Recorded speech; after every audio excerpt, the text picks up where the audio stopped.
Bien, introducción a la contabilidad, unidad 2. Iniciamos con el concepto de ente. Ente es todo lo que es o puede ser.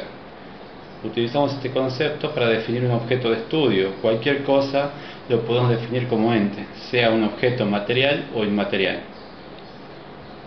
Ahora, si le agregamos el componente ente económico, entendemos por ente económico aquel que realiza una actividad económica con la finalidad de obtener un beneficio.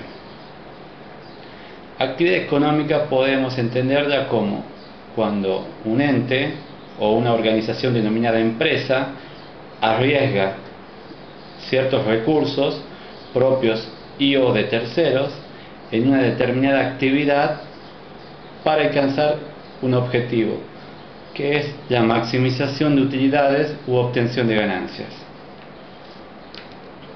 Ahora, esta actividad económica podemos clasificarla en actividad comercial, actividad industrial o actividad que consiste en la prestación de servicios.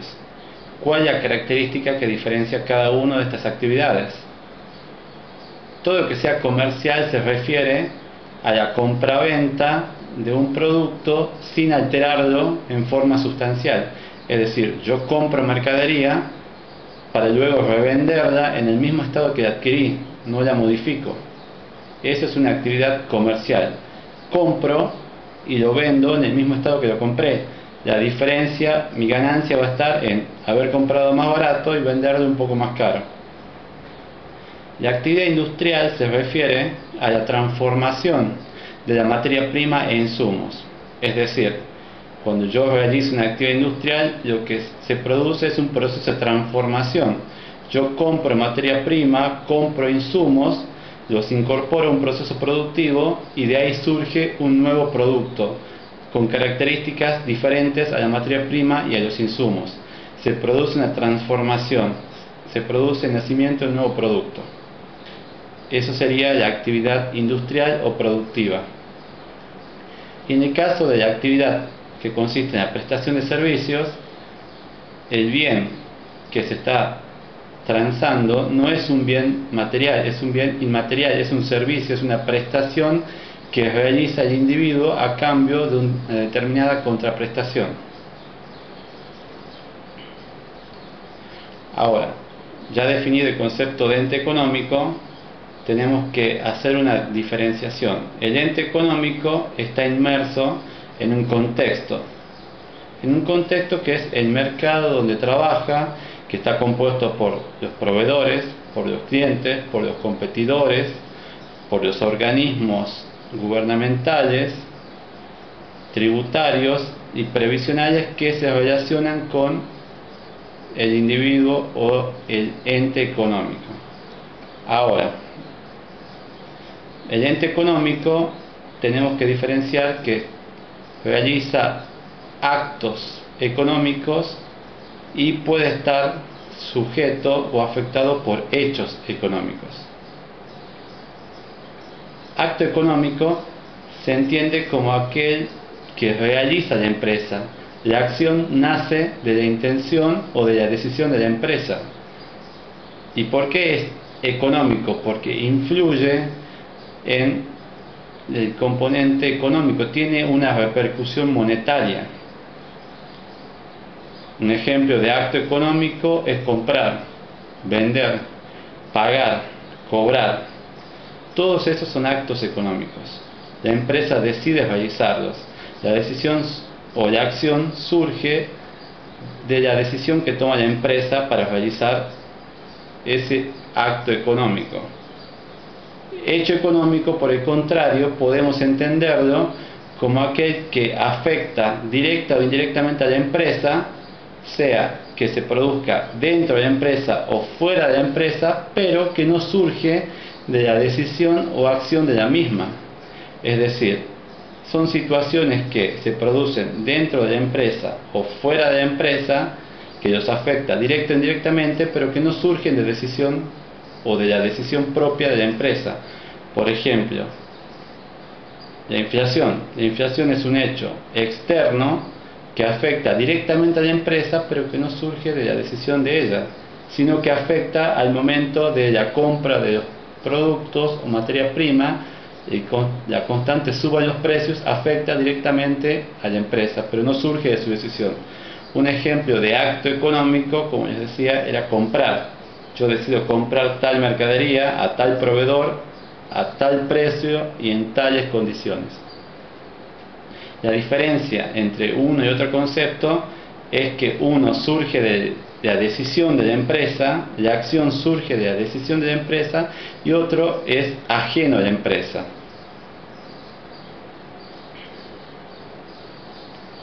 Ahora, uno de los puntos importantes del programa es el concepto de acto de comercio.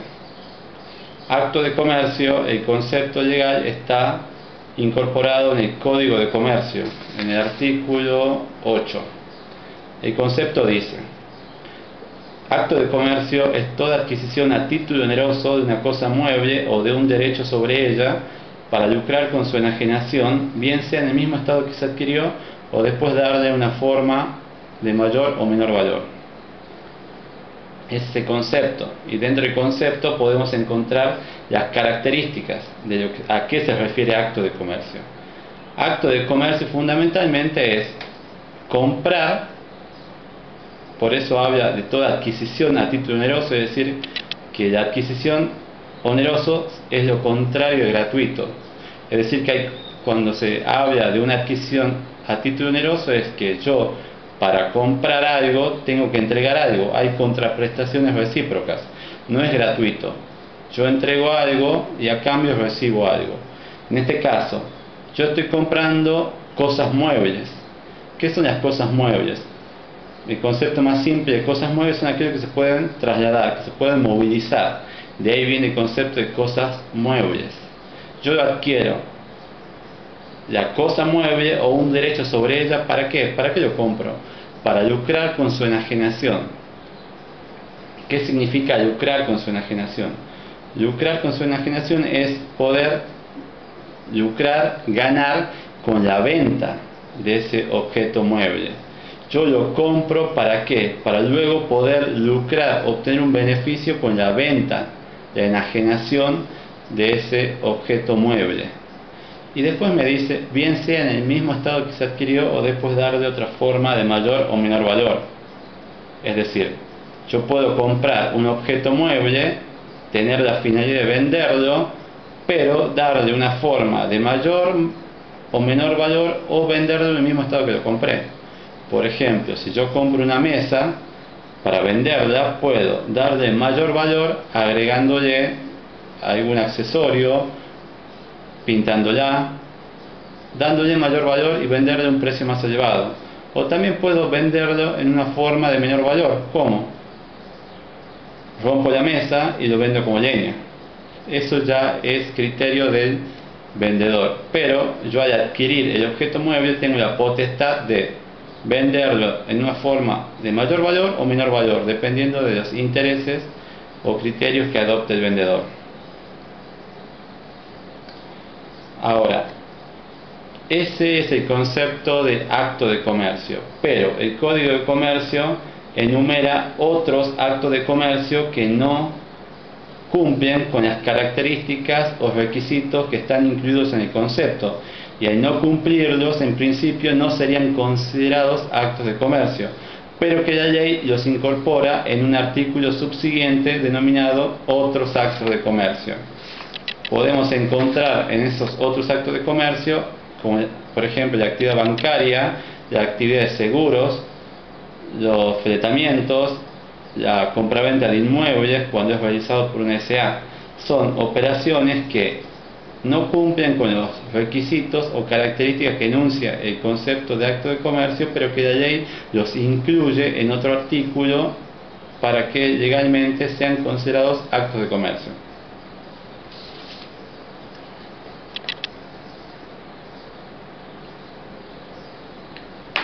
El siguiente concepto es contrato de compraventa. Cuando se refiere a contrato de compraventa es un concepto que tiene una importancia jurídica, legal. El concepto de contrato es acuerdo de partes. ambas partes acuerdan un determinado objeto de contrato, que en este caso consiste en que el comprador entrega una determinada suma de dinero a cambio de recibir el objeto mueble, que es lo que acordaron en el contrato. Y el vendedor, ¿qué es lo que acuerda? Entregar el objeto a cambio de recibir una suma de dinero. Otro concepto importante es saber diferenciar que cuando se refiere un concepto es la compra-venta y otro concepto diferente es la permuta. En la compra-venta hay un intercambio de un bien a cambio de una correspondiente contraprestación, generalmente en dinero. En cambio, la permuta es un intercambio de bienes. Yo entrego un bien y a cambio recibo otro bien. Ahora, el concepto de contrato de compra-venta dice: es el contrato por el cual una persona, sea o no propietaria o poseedora de la cosa objeto de la convención, se obliga a entregarla o a hacerle adquirir en propiedad a otra persona, quien por su parte se obliga a pagar un precio convenido y la compra para revenderla o alquilar su uso. Del concepto, lo que podemos destacar es que enuncia las prestaciones a las cuales se obliga cada una de las partes. El vendedor se obliga a entregarla o hacerle adquirir en propiedad a otra persona el objeto que es el centro de la convención, y la otra parte, en este caso el comprador, se obliga a pagar el precio convenido por la operación, y este sujeto, que es el comprador, adquiere este objeto mueble ¿para qué? Para revenderla o para lucrar o alquilar su uso. Es por eso que el concepto de contrato de compra-venta es un concepto legal, en donde el concepto lo que hace es enunciarme cuál es la prestación a la que se obliga el comprador y cuál es la prestación a la cual se obliga el vendedor. Es un concepto importante hablar que el contrato de compra-venta no necesariamente tiene una representación física. Por cualquier operación que se realice de compra-venta puede existir el contrato o puede no existir. Por ejemplo, si compramos golosinas en un kiosco, seguramente el contrato de compra-venta no existe en forma física, pero sí existe en forma tácita. ¿Por qué? Porque al momento de comprar, yo me estoy comprometiendo, obligando a pagar un determinado precio a cambio de que el vendedor me entregue un determinado producto. Puede haber otros casos, como la compra de bienes inmuebles o bienes muebles de valores importantes, en donde el contrato de compra-venta tenga una representación física. Ahora, la operación de compra-venta tiene diferentes modalidades. Al momento de perfeccionar la operación, ambas partes pueden acordar si la operación se va a realizar de contado o a plazos. En este caso, si la operación es de contado, ambas prestaciones se realizan en ese momento. El vendedor entrega el producto y el comprador paga el precio acordado. Ambas prestaciones se perfeccionan. En cambio, si la operación de compra-venta es a plazos, se produce una prórroga en el cumplimiento de la prestación a la cual se obligó el comprador. El vendedor entrega el producto, pero el comprador prolonga en el tiempo el plazo para entregar el dinero o la suma que se acordó para adquirir ese bien. A su vez, si la operación es a plazo, puede ser en cuenta corriente, es decir, que no existe ninguna garantía, o puede ser una operación garantizada. La garantía es una operación accesoria que permite, en este caso, al vendedor tener una garantía, valga la redundancia, de que el comprador va a cumplir con su obligación, y generalmente las garantías pueden tener como objeto avales personales, pueden tener como objeto bienes muebles, pueden tener como objeto bienes inmuebles, o pueden tener como objeto documentos, llámese pagaré, llámese cheque de pago diferido.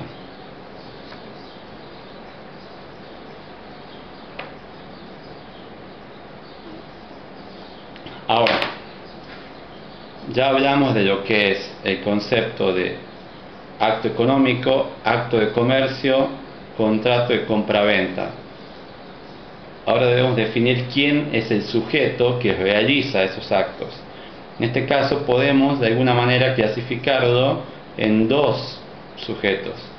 Por un lado podemos hablar del comerciante como persona física individual, y por otro lado podemos hablar de la sociedad comercial como un sujeto de existencia ideal, persona jurídica, que es la agrupación de personas físicas que, cumpliendo una serie de requisitos, dan nacimiento a una nueva persona diferente a la de los socios, que tiene capacidad para adquirir derechos y contraer obligaciones. Entonces, empezamos por comerciante. El concepto de comerciante también se encuentra en el Código de Comercio y básicamente dice: comerciante es todo individuo que, teniendo capacidad legal para contratar, ejerce por cuenta propia actos de comercio, haciendo de ello su profesión habitual. Dentro del concepto de comerciante podemos encontrar los requisitos. Comerciante se entiende como persona física, un ente económico individual. Entonces, primero habla de que es todo individuo que tiene capacidad legal para contratar. Cuando se habla de capacidad legal, la característica fundamental es que esa persona tenga la libre administración de sus bienes, es decir, que pueda disponer de ellos, que esa persona pueda adquirir derechos y contraer obligaciones libremente sin ningún tipo de restricción. Esa es una persona que tiene capacidad legal para contratar. La regla general habla de la capacidad legal, pero hay excepciones. Una persona puede tener incapacidades. Puede tener incapacidades absolutas o incapacidades relativas. Las incapacidades absolutas son aquellas que no pueden ser salvadas, son situaciones que no pueden ser salvadas y que en donde la incapacidad se mantiene. En cambio, las incapacidades relativas son aquellas en donde la situación que da origen a la incapacidad puede ser salvada y de esa manera lograr superar esa incapacidad. Por ejemplo, los clérigos, curas, no pueden ser comerciantes dentro del área en el cual han sido nombrados. Mismo caso, los jueces no pueden ser comerciantes dentro de su jurisdicción. Pero si ellos lo hacen en otra jurisdicción o en otro lugar diferente al cual ellos pertenecen, la incapacidad puede ser salvada y ellos podrían ser comerciantes en otra jurisdicción. Es un ejemplo de en qué casos la incapacidad puede ser salvada. Otra característica que enuncia el concepto es que ejerce actos de comercio por cuenta propia. Es decir, el comerciante, para que pueda ser definido como tal, debe realizar actos de comercio para beneficio propio, no para beneficio de terceros. Es decir, yo realizo las operaciones de compra-venta en beneficio mío y no de un tercero. Yo no compro y vendo en nombre de otro, sino compro y vendo en nombre mío. Es por eso que habla de que debe ejercer por cuenta propia los actos de comercio. Si yo lo hago a nombre o beneficio de otra persona, yo no soy el comerciante es la otra persona. Y la tercera característica habla de que hacer de ello su profesión habitual. Cuando se refiere a profesión habitual, se refiere a que la actividad no debe ser esporádica o accidental, sino que tiene que ser regular. Dependiendo de la actividad, por ejemplo, si yo vendo un auto, mi auto personal, eso no me hace comerciante. Pero si yo me dedico regularmente a la compraventa de autos usados, aun cuando no realizo una venta regularmente, eso me hace comerciante, porque yo ejerzo esa actividad en forma regular. No es mi intención hacer la actividad en forma esporádica para vender mi auto y después no ejercerla más. Entonces, este requisito se refiere a que la actividad debe ser realizada en forma regular y frecuente. Además, el Código de Comercio también enumera los derechos y obligaciones de los comerciantes. Como obligaciones que tiene el comerciante, podemos enumerar la obligación de inscribirse en el registro público de comercio, guardar la documentación por un plazo de 10 años, llevar la contabilidad y los libros exigidos por la ley en forma ordenada y clara, y rendir cuentas. Esas serían las obligaciones que debe cumplir un comerciante según el Código de Comercio. Ahora, si el comerciante cumple con estos requerimientos, puede acceder a los derechos. Los derechos básicamente son que si yo cumplo con estos requisitos, me permite a mí que los libros, que mi contabilidad puedan ser usados de alguna manera como prueba en algún juicio, que se denomina la fe que merecen mis libros en juicio. En el caso que alguien cuestione alguna operación o algún registro que yo haga, si yo cumplo con estas obligaciones de guardar la documentación, de rendir cuentas, de tener los libros en forma ordenada y clara, mi contabilidad, los libros pueden servir como prueba en caso de que se produzca un juicio. Y otro de los beneficios que se produce es el caso de que haya convocatoria de acreedores, en donde, ¿qué es una convocatoria? Un concurso. Básicamente, la convocatoria o el concurso es una figura jurídica que se creó ¿para qué? Para lograr un acuerdo entre el deudor, que de alguna manera está imposibilitado de hacer frente a sus obligaciones, y los acreedores. Lo que permite este acuerdo es llegar a un arreglo entre partes que permita ir abonando o cancelando la deuda.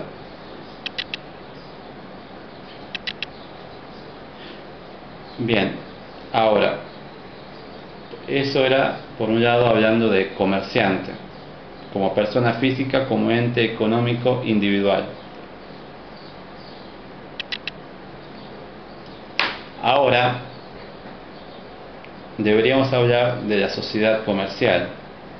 La sociedad comercial como una persona colectiva, persona de existencia ideal, que agrupa personas de existencia física que a través de un cierto procedimiento logran crear una persona de existencia ideal nueva y diferente a la de sus socios. Esta persona ideal es capaz de adquirir derechos y contraer obligaciones por ella misma. Bueno, el concepto de sociedad comercial lo vamos a encontrar en la Ley de Sociedades Comerciales, que es la Ley 19.550, en el artículo 1, que dice: habrá sociedad comercial cuando dos o más personas, en forma ordenada y de acuerdo a uno de los tipos previstos por la ley, se obliga a realizar aportes para aplicarlos a la producción o intercambio de bienes, participando en los beneficios y soportando las pérdidas. Ese es el concepto legal de sociedades comerciales. Es importante resaltar ¿qué cosa? Primero, para que haya una sociedad comercial tiene que estar constituida por dos o más asociados. Parece una obviedad, pero existen muchas legislaciones en otros países que permiten las sociedades unipersonales, es decir, que existan sociedades en donde solamente haya un socio. En este caso, la legislación argentina por ahora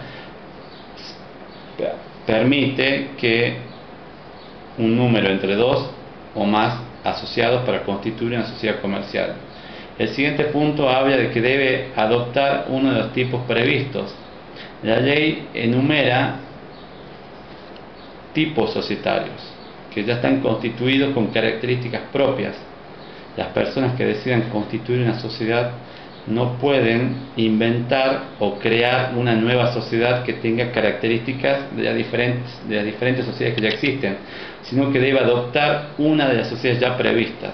Es una característica importante esta. Al momento de constituir una sociedad, yo debo elegir un tipo societario. Tengo que elegir cuál va a ser el tipo societario que yo voy a elegir de acuerdo a los intereses que yo tenga. Y después habla de que, bueno, ¿en qué consiste la sociedad? La sociedad consiste en un procedimiento. La sociedad surge fundamentalmente por dos razones, que es importante tenerlos en cuenta para entender una sociedad. Primero, lo que permite la sociedad es la acumulación de grandes capitales, que en forma individual no podían ser alcanzados, pero que en forma conjunta permite acumular capitales importantes para llevar adelante proyectos de gran envergadura. Una de las características, o una de las razones por las cuales surgió la sociedad es esa, para poder acumular grandes capitales y darle una figura jurídica que de alguna manera proteja a los asociados o a los socios que aportaron el dinero. La otra razón por la cual surgió la sociedad comercial es por un tema de limitar la responsabilidad. ¿Qué significa limitar la responsabilidad? Significa que a través de la sociedad yo estoy creando una nueva persona que tiene existencia jurídica, que como tal tiene todas las características de una persona, entre ellas el patrimonio. La sociedad que yo estoy creando tiene su propio patrimonio y responde con él ante determinadas situaciones o personas que puedan llegar a reclamar algún daño. Es decir, el patrimonio de la sociedad va a estar constituida por los aportes que hagan sus socios o asociados. Y en caso de que la sociedad tenga algún inconveniente o tenga que resarcir algún daño, lo va a hacer con el patrimonio de la sociedad y no con el patrimonio de los socios. Es decir, lo que me permite la sociedad es crear una nueva persona, darle un determinado patrimonio y de esa manera limitar mi responsabilidad. Que si alguien algún día reclama algún daño, en principio va a tener que reclamarle a la sociedad y no va a poder tocar mi patrimonio personal. En principio, esa es una de las características que de alguna manera dio nacimiento a lo que es la sociedad: limitar la responsabilidad en cuanto a situaciones que pueden originar algún daño para terceros. Bien, como les decía, hay diferentes tipos societarios. La ley enumera sociedad colectiva, sociedad en comandita simple, sociedad en comandita por acciones, sociedad de capital e industria, sociedad de responsabilidad limitada, sociedad anónima. Estos tipos societarios están contemplados en la ley de sociedades comerciales. Además de estos, existen otros tipos que no están legislados en esta ley. Por ejemplo, la cooperativa. La cooperativa es una figura jurídica que tiene su propia ley, que está legislada en una ley diferente, que si bien consiste en una agrupación de personas que persiguen un objetivo en común, tiene normas y regulaciones que difieren, requisitos y procedimientos diferentes. Por ejemplo, podemos hablar de que en una sociedad quien más capital aportó, más derechos tiene a la hora de tomar decisiones. En cambio, en una cooperativa, los asociados participan en una situación de igualdad. Sin importar la cantidad de capital que hayan aportado, tienen la misma cantidad de votos. Otra característica es, si en una sociedad los socios deciden disolver la misma, el patrimonio resultante que quede luego de pagar todas las deudas se distribuye entre los socios, a diferencia de la cooperativa, que si la cooperativa decide disolverse, el patrimonio residual que quede va a pasar a formar parte del patrimonio estatal.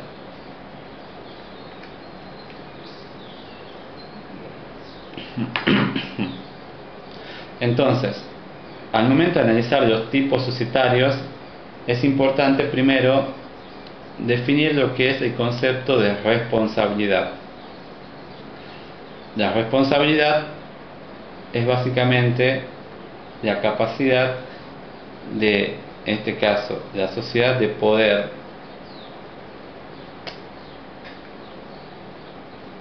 salvar o poder, de alguna manera, si genera un daño, poder cubrir ese daño generado.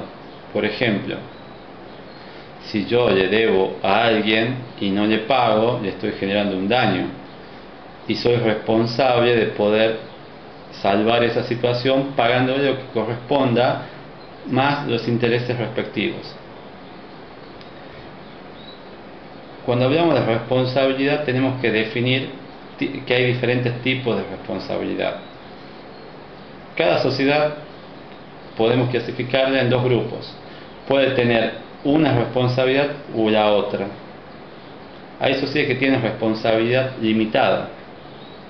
¿Qué significa responsabilidad limitada? Responsabilidad limitada significa que la sociedad responde hasta el límite de su patrimonio, de su capital. Si yo le debo 10 pesos a un tercero y mi capital es de 8 pesos, la responsabilidad se limita a los 8 pesos que forman parte del capital de la sociedad. Por eso es una responsabilidad limitada. En cambio, si fuera una responsabilidad ilimitada, si yo tengo un acreedor a quien le debo 8 pesos y el patrimonio de la sociedad es de 6 pesos, esa diferencia no se va a limitar solamente al patrimonio de la sociedad, sino que se va a transgredir y van a ir por el patrimonio individual de los socios hasta que esa obligación sea cancelada. Es decir, la diferencia entre responsabilidad ilimitada y limitada tiene que ver con hasta dónde responde el socio o hasta dónde responde la sociedad. Si la responsabilidad la responsabilidad que tienen los socios en una sociedad anónima, por ejemplo, es una responsabilidad limitada. ¿Por qué? Porque solamente van a responder hasta el monto que hayan aportado. Si aporté 10 pesos, lo máximo que puedo llegar a perder van a ser 10 pesos. Por eso es limitada. En cambio, si yo estoy en una sociedad colectiva, la responsabilidad es ilimitada. Es decir, que si yo aporté 8 pesos, en principio, si alguien denuncia o exige el pago, en principio se van a cobrar de los 8 pesos que aporté a la sociedad, pero si llega a faltar, puede ir sobre mi patrimonio personal. Es por eso que es ilimitada, porque no se limita el aporte, no se limita a lo que yo aporté, sino que puede transgredir eso y afectar mi patrimonio individual. También existe lo que es la responsabilidad solidaria. La responsabilidad solidaria significa que el tercero, que en este caso está demandando algún pago, puede, si es que ya se cobró del patrimonio de la sociedad y esa sociedad tenía 3 socios y se entera que uno de los socios cobró una importante suma de dinero, el acreedor puede demandar y reclamar directamente a ese socio y cobrarle el monto total de la deuda, lo cual implica que una vez que esto suceda, ese socio que pagó en forma adicional a lo que le correspondía pagar, tiene acción para reclamar a los otros socios la parte que pagó de más. Por eso se llama responsabilidad solidaria, porque el acreedor puede demandar o reclamar a cualquiera de los socios, cobrarse la deuda de cualquiera de los socios, pero después ese socio que pagó de más tiene acción para pedir que les retribuyan o les devuelvan la parte que pagó de más.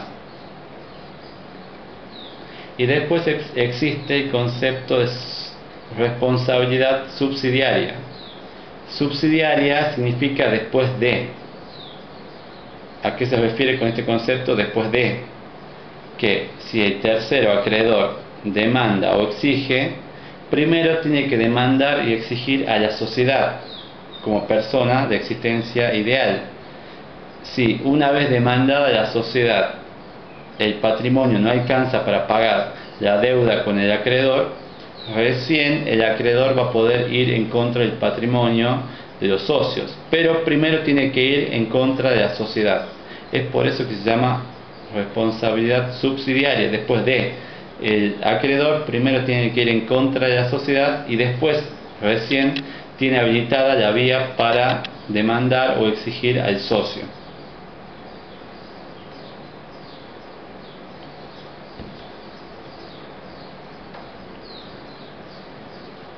Procedimiento de inscripción. Bien, las sociedades comerciales, como ya dijimos,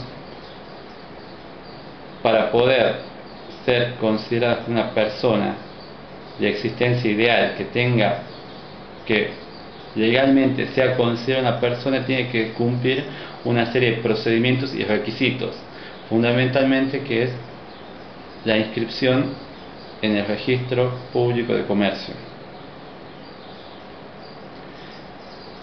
Podemos decir que la sociedad comercial nace al momento en el que se constituye, en donde los asociados se ponen de acuerdo y firman el contrato social. El contrato social es el documento que puede ser realizado por documento público o privado, en donde están enumeradas todas las condiciones básicas que acordaron los asociados al momento de constituir la sociedad. Por ejemplo, el nombre de la sociedad, por ejemplo, el domicilio, el objeto, a qué se va a dedicar la sociedad, los socios, los datos de los socios, qué va a aportar cada socio, cuál va a ser el criterio para distribuir ganancias, cuál va a ser el criterio para soportar pérdidas. Todos esos conceptos pueden estar incluidos en lo que es el contrato social. Una vez firmado el contrato social, ahí la sociedad ya nació, pero es una sociedad irregular. ¿Qué significa irregular? Irregular, que no está inscrita, que legalmente no puede ser considerada como una persona jurídica, una persona que pueda adquirir derechos y contraer obligaciones. Es por eso que luego de firmado el contrato, la asamblea de socios, la asamblea constitutiva, designa a un representante que se va a encargar de realizar los trámites para la registración de la sociedad comercial. Esta persona básicamente va a tener que ir al registro público de comercio y presentar una serie de requisitos ante el juez de comercio para que éste los controle. Entre los requisitos podemos nombrar una nota, podemos nombrar una copia del contrato social, los libros obligatorios por ley que deben llevar las sociedades, comprobante ya sea de los aportes en especie o en efectivo que se hagan, y otra serie de requisitos que deben ser presentados en el registro público de comercio, en donde el juez de comercio va a controlar, y si los requisitos están completos va a ordenar que un extracto del contrato social sea publicado en el boletín oficial. El boletín oficial es básicamente un organismo público que sirve para dar difusión, para comunicar, para informar a la población en general sobre situaciones de interés público. Por ejemplo, la constitución de una sociedad, llamado a licitaciones, nombramientos, nuevas leyes, todas aquellas situaciones de interés general que a través del boletín oficial son comunicadas e informadas a la población en general. Entonces, el administrador, con la orden del juez, va al boletín oficial, publica un extracto del contrato y una vez publicado lleva una copia de esa publicación al juez de comercio, y una vez que ya tiene todos los requisitos visados y tiene la publicación en el boletín oficial, lo que consiste es hace una toma de razón, es decir, que dicta sentencia inscribiendo a la sociedad en el registro público de comercio. Y una vez que está registrado en el registro público de comercio, se considera la sociedad como regularmente constituida, es decir, que es una persona de existencia ideal, es una persona diferente a la de sus socios, es una sociedad regular.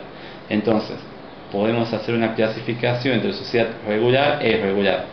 La sociedad regular es aquella que está inscripta y que goza del beneficio de ser una persona jurídica, de ser una persona diferente a la de los socios. En cambio, la sociedad irregular,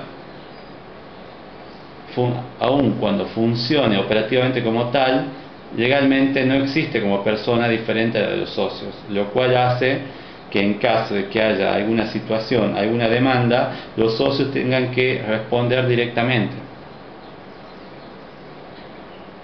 Entonces, para terminar el concepto de inscripción, podemos diferenciar sociedades de acuerdo al grado de avance del trámite.